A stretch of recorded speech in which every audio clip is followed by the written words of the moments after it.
Man in the street to the top levels of government is divided on the question of withdrawing its force. Roar brings international repercussions.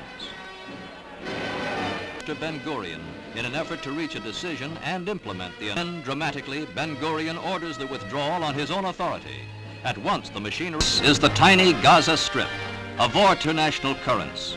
Here, patrolling Israel refuses to leave this 25-mile slice of land without ironclad guarantees that Gaza, where Arab farmers still plow their ancient fields, is occupied as the result of aggression, that there can be no compromise to unconditional withdrawal.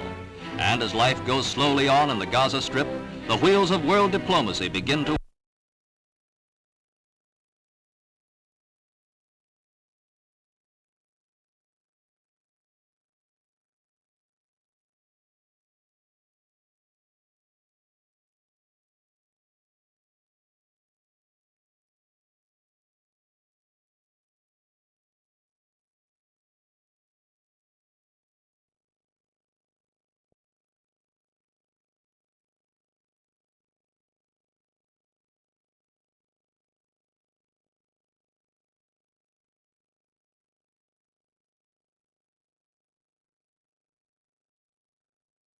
Pass moves off dead center. An important meeting begins at Cairo.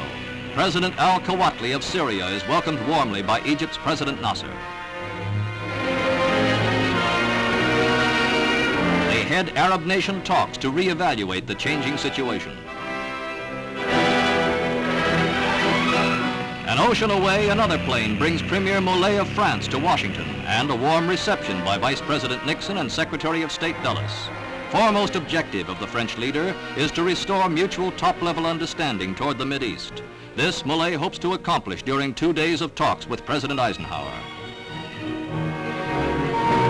For his part, the President already has made clear his staunch support of the United Nations.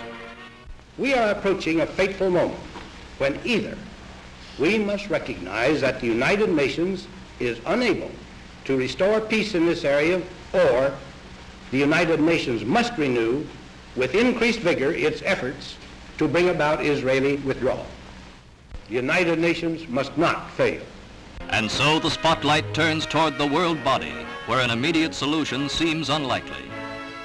Egyptian delegate Fawzi demands Israel's unconditional withdrawal from Gaza, and the word sanctions is mentioned. The response from Tel Aviv is an unqualified no. Then Lebanon's Foreign Minister Malik formally calls for sanctions. But even as it seems the die is cast, behind-the-scenes diplomacy produces signs of compromise that might lead to a United Nations solution.